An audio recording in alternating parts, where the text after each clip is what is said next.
What is going on, everybody? Happy Wednesday. BobbyFi and man Eric Sheets Haber coming off of a not so great night. I actually did really well on FanDuel, and more than really well, I had a lot of good shots. I made some money, but it wasn't like I made an absolute killing. It felt good to have shots. It just didn't quite pan out in the end. Ended up in the 200 to 220 range quite a bit, but didn't quite have enough to win on that monster slate.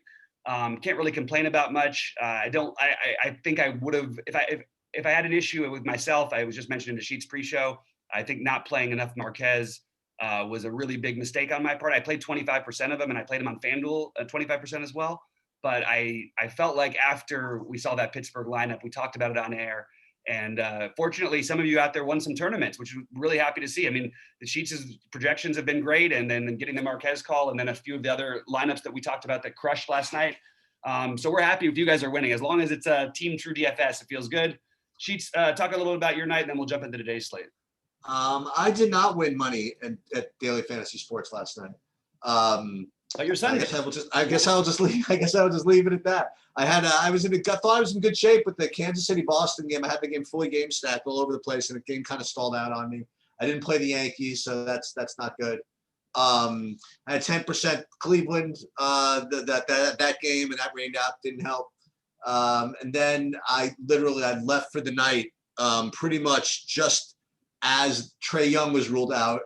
And I really didn't have time to redo those lineups. So I just basically took him out and replaced him, so I didn't redo everything. So that was dead. So it was a tough night DFS wise. The only person who made money was my son. For those of you who were there in the live stream, you'll know what I'm talking about. I didn't want to get into it, but he's the luckiest person on the face of the earth. I will talk about that for a second. So these were his takes yesterday. He liked the Yankees under. That was dead in the first inning. He liked Ohtani to not hit a home run. That was dead in the first inning. And then what he did was he played the Hawks against the Bucks, basically laying 10 points, 15 points, 20 points, getting 30-1 before Trae Young got ruled out. So he couldn't cancel it when Trae Young got ruled out. So he was stuck with basically dead tickets that ended up winning at like 30-1, not in small part because Giannis got injured during the game. So he took all the luck in Sheets world out of my hands. So I'm ready to get back and maybe I myself will win money tonight. But I'm ready to do it. Yeah, I like I said, I still, it was not a profitable night for me as well because of the DraftKings. I just really didn't hit on my DraftKings stacks. It was much harder to get the ones I really wanted over there. And obviously, if you didn't have enough Ohtani, which I played him a lot more on FanDuel because his ownership was going to be lower, which was the right thing to do strategically, but I didn't use enough of him on DK. So anyway, we'll get into today's slate. Want to pull up your screen and we'll go game by game? I will. I don't even need to check the basket. I'm fairly certain that Kyle Schwarber hit a home run, right? You don't need to even check in at these any. No, just don't. The problem is now that he's hitting all these home runs. Of course, my theory. I like to catch on to hot streaks, but I also don't like to play guys who everybody's on and is doing that. So yeah, nobody plays him though. Yeah, I know. Well, the thing is, like you needed more than him. Like you needed more than a home run last night. You needed the multiple routes because everybody was hitting home runs last night. So, anyway. Let's talk about the Miami Philly game. Aaron Nola is the best pitcher on DraftKings. I don't think this is particularly close. Let me rephrase that. So Aaron Nola is the best pitcher on DraftKings. There are a lot of good options that I like to pair him with. I don't know that I won't be double spending up. There's one guy on the low tier that I might use a little bit of for my Toronto stacks, but we have some weather concerns which are going to really affect this slate greatly. And I'm not going to be getting as crazy different as pitcher. And honestly, early projections are, they don't necessarily mean everything, but I do think if Nola ends up anywhere below 50%, that's actually way too low for him. It's a great matchup with him against Miami. He's got a terrific pitcher's umpire, one of the best pitcher's umpire in the business in Phil Cuzzi, as what we have right now. You've got the Miami team, which obviously at times, can frustrate us. That's only because we play the pitchers against them every night, basically. But I just like him a little bit too much here to avoid. So he's my number one pitcher on the slate. I will not be doing anything with Jordan Holloway. I will be stacking the Phillies as my third favorite stack. And I think that's going to be a lower owned route than people think. And it's going to be a bullpen game basically for the Marlins. And in general, I don't want to stack bullpen games on big slates or slates with great offenses out there. But this is a spot where I don't mind it. Philly has a history against this Miami team of putting up just 1 million runs, and it sort of goes through. It happens every year. Um, You got. I'm just talking through the Phillies. I think the Phillies actually, depending on what happens with weather and stuff, and actually there's weather concerns in this game, which obviously would take me off of Nola, especially for delays. It's early in the day though, so I don't want to. I think we do on a slate like this where every game has significant weather chances. I think we've got to just sort of pretend that it's we just got to talk about it. Everything has serious weather issues, but maybe not quite as bad as like they're not, let's give a little shout out to Roth and say that they're not mostly orange or anything like that. It's mostly a lot of yellow and a yellow orange and stuff like that. But this is a game he's got as yellow as of right now, and I'm willing to take that and sort of just put it aside. But assuming this game does play, great hitting weather in Philly. I understand that I just spoke about an excellent pitcher's umpire and I like Nola, but I still like this Phillies lineup against this Miami team. History, like I said, of putting up a bunch of runs. You're going to get ownership on Segura, I think. I don't think Herrera will have any ownership. I don't think McCutchen will have any ownership. I don't think Real Muto will have much ownership. That could actually change depending on what happens later in the day and how the lineups come out on a Wednesday. We know that they can make things adjust. No one's going to play Rhys Hoskins at first, in my opinion. And I don't think Bryce Harper will be high owned either. So those are the guys who I like the most. I really, really like the Philly spot. Maybe you keep it to a 4-man because of the excellent pitcher's umpire. And you can argue a bullpen game is not the best to stack against, but I do like a 4 or 5-man Philly stack, and they're my third favorite stack of the day. I have Nola as my top pitcher as well, and it is by a decent margin. The question is always, what type of margin is enough to overcome what degree of ownership? All right, and just to give you guys a little teaser, for those of you who've already been looking at my sheets and the stuff I put on True DFS, which is going to be premium very, very shortly. There's another thing which I've just kind of been working on in the background that which attempts to quantify that question about what kind of advantage does a pitcher have to have to justify what degree of ownership. And I'm almost ready to kind of just at least beta test that onto the site. So Nola is my number 1 pitcher. It is by a decent amount. I think that I would accept up to 50% ownership on him. Right now I only have him at 35. I can't imagine it staying there. I imagine it goes up from that. And certainly in the bigger buy-ins, I would think would be even higher. But yes, and with respect to the Phillies, just what I have, I don't really have them too much on DraftKings, but Philly I do have as my top. Well, I don't have them as my top stack on FanDuel, but I have them as probably my top combination of stack chances plus as a function of what they're going to be owned. Okay. So I really do like them a lot on FanDuel. I didn't factor in the pitcher's umpire, but for now, that's what I have. So for the most part, in agreement with you. I mean, I do love Nola. I didn't quite get to Philly on DraftKings, but certainly on FanDuel, I think that they're a very, very strong play. Yeah, I think that they will have some ownership on FanDuel, so that's of course why I'm saying I prefer them on DraftKings. You know me. You ready to move on to an interesting game here in New York? Yeah. Yeah, you get the greatest player in the history of baseball playing in this game, of course, and starting. I am surprised I'm not really surprised when I looked more through the slate. I think Ohtani is an excellent option. First of all, he's tied with Nola for the highest K projection on the slate. By the way, a little shout out to Nola for what he did in his last game. Only tied the record for most consecutive strikeouts with 10 in a row. But back to Ohtani. I mean, you have a 7.5 K prop for Ohtani here. You do have an extreme hitters umpire, and you've got a 5.3 run total against him. If you need the extra savings, you can go down to him. There's another guy, and I know you don't like when we say another guy, but there's a couple other guys we'll talk about because I think we should talk it through. That I like to spend up for. But Ohtani, it's interesting with, the second tied for the highest K prop with Nola, and yet you're not going to have ownership on him. Or not a crazy amount of ownership, I wouldn't think, because of the run total. And again, extreme hitters umpire, but these Yankees do strike out. There's a reasonable chance Ohtani can give up 3 runs, but still strike out 9 Yankees in 6 innings. And that's probably good. I mean, that would be good enough. And I think that's really I don't want to say a likely outcome, but I think it's very possible. So I'm high on Ohtani.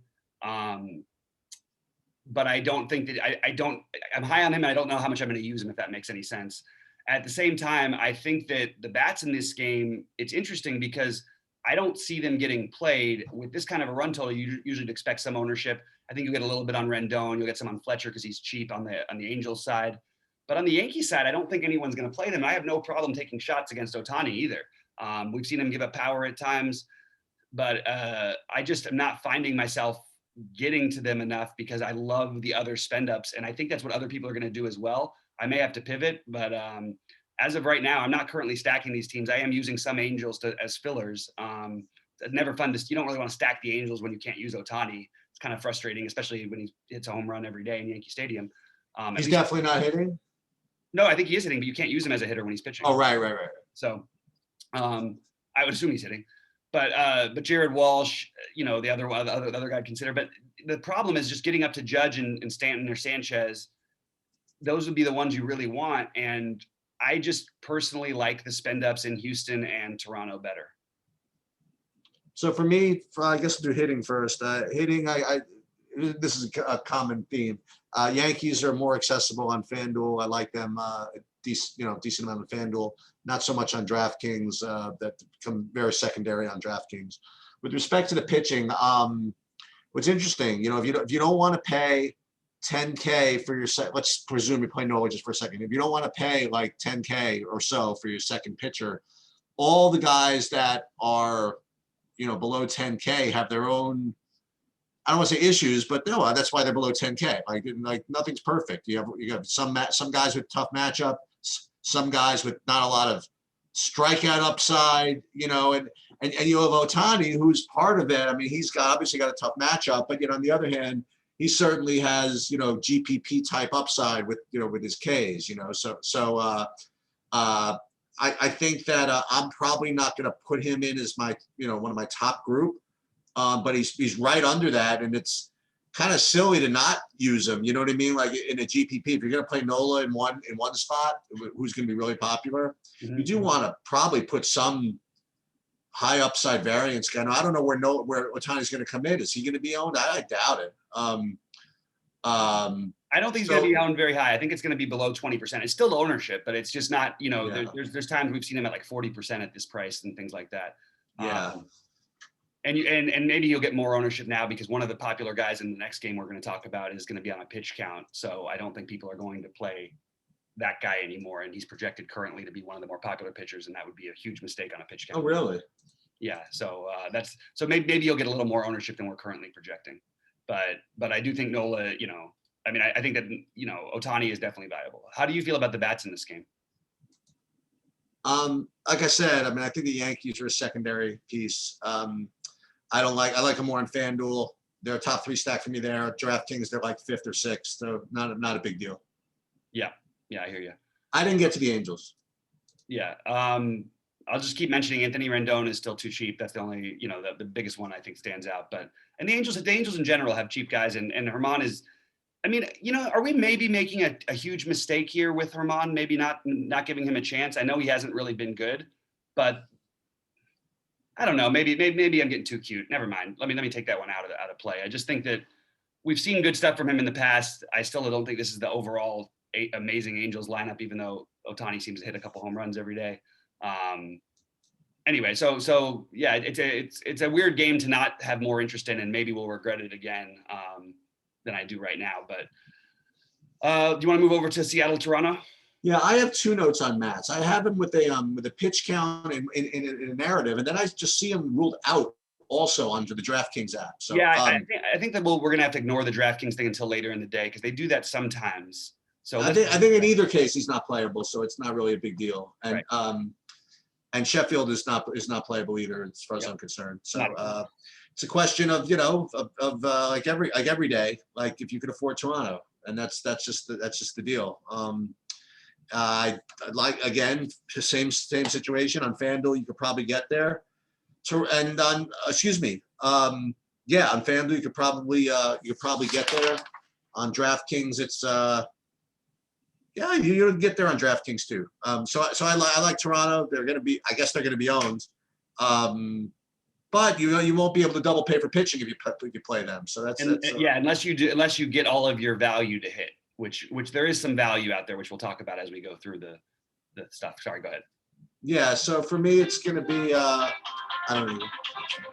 It's going to be I do like Toronto. I think you can get them in. So they're obviously in play, and I don't like Seattle today. I do like Seattle a little bit. One of the reasons I did well last night on FanDuel was the 1% owned. Haniger? No, it was Haniger was fine, but Ty France was 1% Nice. over there, and he was cheap, and he put up 31 fantasy points on FanDuel. So I actually do like these guys. I'm going to keep trying to attack this stadium. You're going to get some balls to escape that shouldn't. In other stadiums, Matt's also is a guy. Well, I think he's a good pitcher, and he's going to on a pitch count or whatever, and they've got a decent enough bullpen, mediocre bullpen. I think that you can run on Matt's a little bit, so you can use some of these guys with some potential stolen base upside. Haniger, more so, I'm finding myself with Seattle interest on FanDuel, but Ty France, Mitch Haniger. I don't even mind Crawford in the lefty because you're going to get the bullpen, and I also think that Dylan Moore. These guys are all cheap enough, and you can use them on DK, and they're not going to be owned. Again, they still have a decent enough run total. They're filler pieces for me, but they're filler pieces with upside. And then the main one who's going to be owned is Torrens for Seattle, and he's my favorite catching option on the slate outside of Real Muto. So I do like Torrens quite a bit at 2.3K, where you're going to need some savings, and that allows you to get some of the Toronto bats in. Toronto is my number 2 stack of the day. Very happy to just keep loading up on them. And, even last night, the only problem you have with them is that, they didn't go quite off as much as some of the other teams, but they're pretty much going to hit when they're at home. There's just too much power in this lineup. You throw a lefty out there against this lineup, and Sheffield, a struggling lefty on top of it. I really, really like them. I think that if you want to get different with their stack, you can play the cheaper guys, actually not named Riley Adams. Riley Adams is an interesting one because he's going to be fairly owned also because people are going to like the Toronto stack, and he's a cheap exposure to it. But I would rather just play Torrens on the other side. I think he's just a better play, and they're probably going to be similarly owned. But Torrens is a better hitter than Riley Adams is at this point from what we've seen. Gurriel, Grichuk are the low owned, along with Bichette and Simeon on DraftKings, but they will be owned on FanDuel. And Toronto is the number 2 stack on the day for me. And I just can't ever bring myself. I mean, Vladimir Guerrero, my only issue with him, he's just such a good all around hitter. He hits a million home runs, but I actually don't have any issue with him. The guy just always hits. He always produces something. If you can get him into anything, you could try to use him in cash games, I think, if you can today, because I just think he's the best play hitting wise on the slate. So I really, really like the Toronto stack. Unfortunately, that's going to be popular. And my top stack is also going to be popular. But I think this is a time where I don't mind eating a little bit of chalk and trying to find some lower owned plays here. And you can't play them all. The one great thing about Toronto is you've got the 4 outfielders they've got out there: Grichuk, Springer, Hernandez, and Gurriel. Even if someone wants to stack them, they're going to play. You can't play all 4 for one thing. You're not probably going to play 3 of them because you want to probably use Guerrero or maybe one of the cheap infield pieces. So I do think that Grichuk and Gurriel are the low owned guys who you want to take shots on to get different with your stack. Yeah, I like Dylan Moore. You mentioned him. I mean, I kind of lied. I do have Seattle as kind of an okay value stack. I'm actually ranked 5th. I was actually looking at yesterday's rankings for a second. Yeah. And just to go backwards, I did like the Angels a little more than I first let on. I have them 7th or something like that. But it'd be nice to be able to play Toronto, but then it would be too easy. Yeah, exactly. Well, that gets us over to another game that I think you're going to see. So this is interesting. I think people are going to play Musgrove here. I probably won't be one of them. There are other pitchers in just much easier spots. Also, this game has some serious weather concerns, so keep that in mind. This is one of the yellow-orange ones, so I'm definitely a little bit wary of that. You have a low strikeout pitcher against the Padres, which basically is a great time to take a shot on the Padres, I would say. But I don't think that I just don't think I like them as much as I think they actually get similar or more ownership than Toronto. At least with Tatis, Machado, Pham, and Grisham should all be pretty highly owned. You won't get any ownership on Hosmer. He's the one guy and Will Myers, you'll get tons of ownership on FanDuel, no ownership on DraftKings. So you might want to include those guys, or Caratini at the bottom of the order as your catcher if you do make the stack, because it's going to be pretty popular. And I prefer Houston and Toronto over these guys. that's where I'm at with the hitting. And I just am going to be, I don't know if I'm going to end up with any Musgrove, but I don't mind him. I think he's a good pitcher. I'd rather play Garcia, and I would rather play Ohtani, I think, than Musgrove at high ownership. I would rather play. I prefer, unlike you, I prefer San Diego to Houston, but the weather concerns are very very troubling. So I gotta, I'm not taking that risk. If it's even remotely close, you know what I mean. That's just too much money to spend on a chalky stack with weather concerns. It's not happening. Yeah. So I gotta take a look at that. And I do like Musgrove though. Again, the SP2 thing is very, very difficult for me today. And he's one of the guys I mentioned who, has some issues. He's good. I like him. He's good. But playing Cincinnati with weather. I mean, you know what I mean? It's all kinds of stuff getting in the way. But he's in the pool, and I'll just have to see.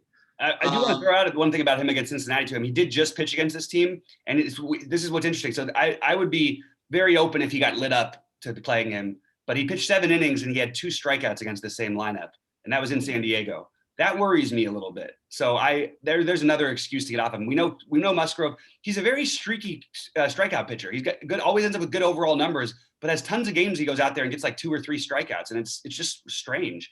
So that sort of, feeling like Cincinnati sort of is onto him a little bit. I don't have any interest in him, and I'm not going to play Cincinnati because there's too many other stacks. But if it was a 5-game slate and we didn't have all this stuff, I would certainly be talking about Cincinnati as a leverage stack. Yeah. So what's this? Is there weather concerns in Boston? The Boston one looks like the worst odds. But again, it's probably, I would say it's worse it looks worse than San Diego. Roth has it as orange yellow. Looks like it's going to be a late start almost no matter what, which is probably a good sign that we might know if the game is going to be postponed a little bit earlier. We don't know for sure. It's going to have to double check it, but assuming it does play, what are your levels of interest here? Yeah, Kansas City's like my favorite. I mean, your favorite team always. Yeah, I guess so. They're always putting up runs too, and they're still in Boston where it's 1,000 degrees, and Perez doesn't scare me. And I get to play Perez against the lefty. I get to play Witt against the lefty, and then I get to afford them by playing crap like Michael Taylor and that kind of stuff. So they're probably my favorite if the game. But if it's going to be legit orange, I'm going to probably just not play it. That's just going to be the way it's going to be. So that's really funny. So my top 2 rated teams are both the big weather games. So it's going to be rough going into lock, but at least it'll be. I'll make my peace right before the first game. You know what I mean? Like I won't be sweating it after they start. Yeah, that's where I am in this game. I don't like Minor in this spot. In this kind of this heat. I don't know. In Boston with the right, they'll torch him probably. Maybe you're supposed to play Boston here. I don't know. But for me, it's Kansas City's my top one right now. Yeah, I think so. On the KC side of it, not my top stack at all. I would just say over and over again with Perez, as much as he struggled, he's a low strikeout pitcher, and I could name 7 different bats that I have interest in on KC, but I don't think that. I think I'm using them as fillers, and I think I'm using them as a mini stack. And my favorite 2 are bats on KC side are Soler and Dozier. Keep an eye on Rivera. He got pulled out with a wrist. His wrist was sore yesterday, so we might get another cheapo in the lineup, or you might get Michael Taylor batting higher up, which would give me some more interest in Michael Taylor. But I do love the Dozier Soler thing. You do have to use a first base spot probably on Dozier. Dozier will probably be higher in the order than he's currently projected to if Rivera's out. So Soler, Dozier, my favorites. It's hard for me again to pay for Witt because I prefer Altuve, but I do like Witt. So and then you've got Perez that you can always use. I like him. I like Santana. I like everybody in this lineup. The one guy who you didn't mention, who I also think you're gonna want to get some pieces of if you're gonna stack them, is Hanser Alberto, especially if Rivera's out, which would lower the pinch hitting risk potential. He's been pretty good against lefties in his career. He's been really bad this season, but he's 2.7, fills a nice second base shortstop spot.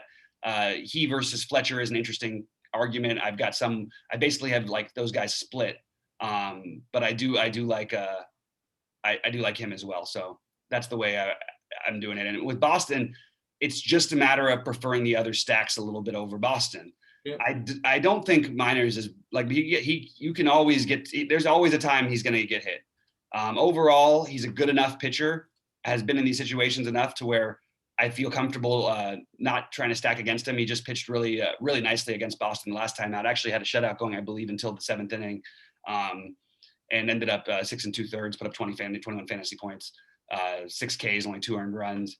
So I personally will use that as a reason to justify why I'm not playing more Boston, because I do think Boston's a really legit option. I just personally am not doing it. Okay. Sorry, next one. Mets in Atlanta. I think I'm not going to do it probably. I may change my mind. I don't believe in this Mets lineup. I really don't. Well, why are you so worried about it? I mean, like, Max Fried's a good pitcher. Yeah. Mets are not the greatest lineup. And again, all these SP2s are kind of risky. And this is one of the ones I was thinking about when I was categorizing the SP2s with different issues. You had some with weather issues, some with matchup issues. And this one maybe doesn't have the same strikeout upside as some of the others, whatever. Right. But he certainly has the best matchup of all those guys, and he's at home and all that stuff. And the Mets, they don't scare anybody, honestly. Yep. So I got no problem with that. Yeah, the only issue I have with it is, like you mentioned, the strikeout upside. It feels like a little bit weird to play him when we've got guys who are close enough in his price range that, like Ohtani, with the much higher K upside. But again, like you said, much better matchup. More likely he makes it through 6 clean. He's a very, very good real life pitcher. I'm just checking his price on FanDuel real quick because I didn't. Yeah, FanDuel at 8,100 at no ownership. I think the quality start is definitely has an excellent shot at his quality start. He's thrown quality starts, I believe, in 6 of his last 7 starts. I could double check that, but that's what I've got right here. 6 out of his last 8.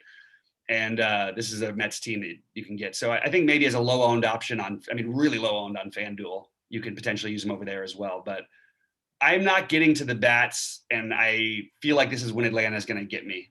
I keep every time, and that's sort of the problem with this game. You feel like that, then it makes you want to go, okay, well, I want to at least get some of it, and then you come off of a little bit of what you really like. And look, Acuna is an amazing play. Atlanta's going to be really low owned. Atlanta's awesome at home. They can hit. There's obviously weather concerns in this game, but I would say everybody is very, very firmly in play against Peterson. I prefer Toronto, and I prefer Houston and Philly. But I do think Atlanta, I have no problem if anybody wants to stack Atlanta. Are you interested in the Atlanta bats? Yeah, a little bit. More on FanDuel. Yep. I have them as like tied for 3rd with like 4 other teams on FanDuel. But I'm with you. Like, they're always a team that can blow up. Maybe this is the day. Yeah. And I feel the exact same way. I mean, you do have some good one-offs, by the way, here. Dansby Swanson, even though he's a little bit higher priced than you want to pay at shortstop, but will be owned at 4,500 against a lefty. Austin Riley, probably one of the better plays on the slate at 3,900. Really, really, really affordable tag. You're going to get a ton of ownership on Rendon, I think. I don't think people are going to play a ton of Riley at 3,900, a little bit cheaper even, the same position. So I do like Riley as a one-off. And obviously Acuna, as I say on every slate, is probably the best play on every slate. Today, I personally am preferring to spend my money on Guerrero because you're not able to spend up too many places. And outfield is always loaded. But you could just play Acuna every day and feel good about it. The guy's just a monster. So those are my one-offs that I like the most. Minnesota, Chicago. So another game where we have to worry a little bit about weather for pitching. So this is this is nothing new. This is what I don't like about this play. I'm going to probably use a little bit of it because I like some of the expensive bats tonight. I think Ober is actually a good pitcher, decent K stuff. You've got a White Sox team that will strike out a lot. They've got some power, but a little bit more scary on paper than they are in real life. And so over in 4 to 5 innings 75 pitches basically. Can he get you your 15 to 20? And is that going to be good enough? I think he has a reasonable shot at getting, especially the 15s feels very reasonable to me. Maybe 20 if his team can grab the lead.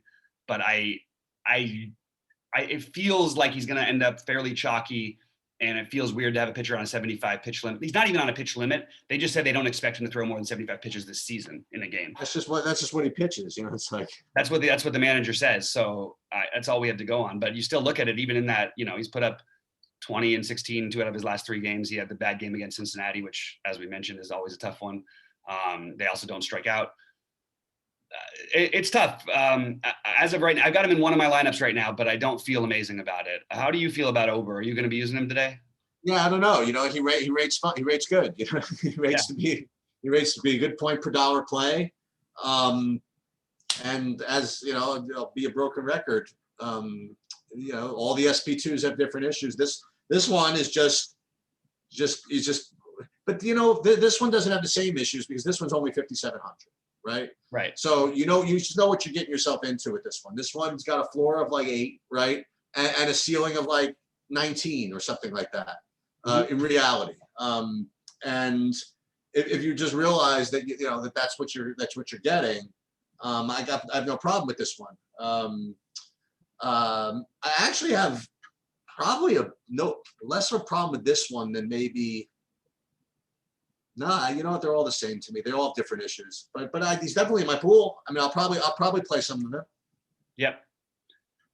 That's where I'm at too. And unfortunately, I feel like that we're doing the same thing as everybody else, but that's okay. Sometimes we can do that. I think the goal here on today's slate for me is going to be to try to find a way to spend up for both my pitchers, and hopefully I'm able to do that and get enough value in, and my value is able to be productive enough to get me there along with my Toronto Houston love. But that's just on DK. Obviously we're not playing over on FanDuel. I'm not getting to any bats in this game at all. How about you? No, I wouldn't either. Actually, that's not true. I'm getting Brian Goodwin at 3K. Oh, Goodwin. Yep. Yeah, that's what I got from this game. Goodwin and Larnach would be the 2 for me if I was going to use anybody. I don't think Dylan Cease is an unplayable option. I just am not going to do it at that price. I'm not doing it at that price. Yeah. All right, let's move on to Baltimore and Houston. I did mention I'm just going to keep. I mean, there's a lot of bad matchups for Matt Harvey. I feel like Houston is at the top of the list, and I'm having a hard time seeing how they're going to get through this game too easily. And I think he's going to get rocked. I love the Houston stack. It's odd though with Houston, as I mentioned it often, other than Tucker and Brantley's prices are affordable, but I don't find myself having that much interest in them as one-offs. I just am going for the stack. And I think you can get a low-owned Toro at third base because I mentioned some other third base options. He'll be batting at the bottom of the order. A nice way to fill out a stack, a cheap option you can use. We don't know if Garcia is going to make the lineup today. Miles Straw is a guy you can use in the outfield if you're going to make it a 5-man. Maldonado at catcher, you're not going to be off the board with that at 2,800. But Altuve is the number 1 guy I want to get here today for Baltimore, for Houston. I just don't. I mean, that when I say that though, it's only going to be in Houston stacks for the most part. I'm not finding myself with these guys as one-offs in my non-Houston stacks. But yeah, Houston is my favorite stack of the day against Harvey. And the ownership, I think, is going to be Brantley, Tucker, Maldonado. I don't think you're going to get a ton of ownership because of the price on Alvarez. I don't think you're going to get a ton of ownership on Toro or Straw because of the outfield position for Straw, and Toro is batting near the bottom of the order. You won't get ownership on Gurriel, and I don't think you're going to get ownership on Correa because it's Tatis, unless that game doesn't go. So I actually think that in a weird way, you're getting a far lower owned Houston stack than they should be, even though everyone's going to have them rated at or near the top of the best options. And Garcia is my favorite SP2 on DraftKings. I prefer Bassett on FanDuel. Garcia is a little better of a strikeout pitcher. Bassett, I feel a little bit better about the quality start. Having said that, you know, Garcia has been awesome with his quality starts, and this is a very weak Baltimore lineup in general that is prone to strikeouts. So I feel very good about using Garcia. I know I'm going a little chalky there, but that is my natural first build is Garcia and Nola as both my starting pitchers. I have Bassett better than Garcia on both sites. Interesting. Actually. Okay. I think Yeah. you're gonna be I think you're gonna be way off the board on DraftKings. Yeah. And not off the board at all on FanDuel. No, definitely not. Yeah. But I also I guess he doesn't. He doesn't have tricks. Harvey doesn't have tricks. I was about to say Harvey might have tricks, but not today. Tough lineup to trick. Yeah, really. Well, it's easy to trick when they don't know what pitch is coming. I don't know. We'll see. Yeah, well, I mean, what have they won? Like 15 out of their last 16 or something? Yeah. So, but maybe my comment, unfortunately, is going to be the same as it was yesterday. I don't even know how Houston did yesterday, but they'll probably score 8-9 runs. But is it going to be enough? Is it going to be enough to be able to play a 4-man stack given those prices? It's the same comment with about Toronto. You know what I mean? Like and it's good on DraftKings. And this is I was explaining to my daughter actually how daily fantasy sports works, and this is a perfect example. I mean, I could tell you that Houston's gonna rock Matt Harvey, right? I could tell you that Toronto at home is probably gonna beat whatever combination of Seattle pitchers, whatever Seattle throws out at them. But that's not the end of the deal. You got to make a lineup, and I think it's going to be hard to make a lineup with Houston. And as you said, maybe that makes them a little lower owned. So maybe what you're supposed to do, like you said, is just not play all. Is just play as many of you as you can afford, and maybe throw in like a Toro or a Straw, or something like that. Mm-hmm. And make it work. Correa, by the way, I mean, Correa's expensive, sure, but like, I don't think he's going to be owned today, and he's been red hot. So that's just why I'm drawn to it. You know what I mean? It is the obvious stack, and yet I think you're going to be able to do it in a way that you're going to get you can get low ownership here. Yeah. So that's why I like it. But yeah, I hear you. I mean, it is a tough one. Detroit and Cleveland, this is not even allowed. I think that's not a game. Is it? I don't think it's postponed even. I think it's just it's listed but not allowed. Like it's whatever it is. It's a pass. We're crossing out it. Okay, so we'll quickly go through Texas and Oakland. We talked about Bassett, so I don't have I think because people are going to play Nola and Garcia, I don't think Bassett is going to be owned on DraftKings. I think he will be owned on FanDuel. He's got to be owned more than the projections have him. But no, he'll get 15% after all that. Yeah, especially with the Mats thing out, because Mats is accounting for a lot of the early ownership, which I don't think people are going to do. Yep. But I certainly can get behind him and Nola versus he and Garcia if the ownership is really that drastic. But the problem is, yeah, he's 600 more. But I mean, you really need, if you want to play these big bats, it is hard, like you said, to get both these guys in. And I'm playing one big lineup on each site, and a few other other lineups too. But like Bassett is my number one pitcher on FanDuel because I feel really good about the quality start. But you see, even the K projection at 5.5, the K prop at only 5.5 for a guy 10.5 feels accurate because this guy does not strike hardly anybody out. Texas also strikes out to everybody, so it's kind of tricky. So I just feel like he's more of a FanDuel pitcher in general for me, a guy I like better over there because I feel really good about the 6 innings and the likely quality start and the win.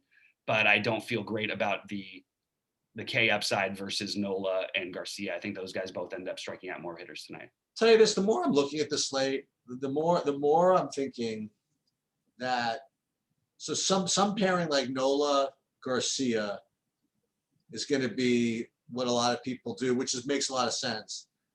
I think that people are going to not take it depends on the weather in the Reds game, right? Right. I think that some Nola Musgroves certainly makes sense, and I think people are going to play Ohtani. They're going to, looking through this slate again, they're going to have to more than they're currently projected to. The pitcher who I might, this will be like a Sheets, kind of like a Sheets, just no variance play. I might end up playing Max Fried after all that, Mm-hmm. He's gonna probably fall through the cracks. He always does. And if you want a crazy freaking pairing, what if I played Bassett and Fried on DraftKings? Yeah, I mean I like that because I do think if Bassett gets played, he's going to get played with either Garcia or Nola. Yeah. Unless the weather in in the game in Philly is changes. I'll tell you, no was such a freaking lock. Yeah, except for the weather. Now we have to knock on wood because now we know that game's going to get postponed. No, I'm just kidding. But yeah, I do think that, Bassett definitely makes sense. And I think, again, I just like him a little better on FanDuel. That's sort of how I'm dividing it up today. But I think, I listed my plays out there. Sheets are up. So guys, check that out while it's still free. I keep reminding everybody this is the best tool like literally for me, it's like the most helpful thing. I take a look at it every day now. And it's a really, really good combination of aggregating information and Sheets' his own brain, I guess you'd say. But yeah, it should be a fun slate, and hopefully we can crush it during the day slate as well. I did list my plays in Discord, but by the time you see this, it'll be too late anyway. And let's Sheets, anything else before we get out of here? No, what are we gonna do? We're gonna take like a 10-minute break for me just to get one more look at my baseball, and then we will for the afternoon. Then we'll do a golf video in about 15 minutes. Bobby, can we do that? Sounds good. All right. Good luck to everyone out there. We'll see you at the top of the leaderboards.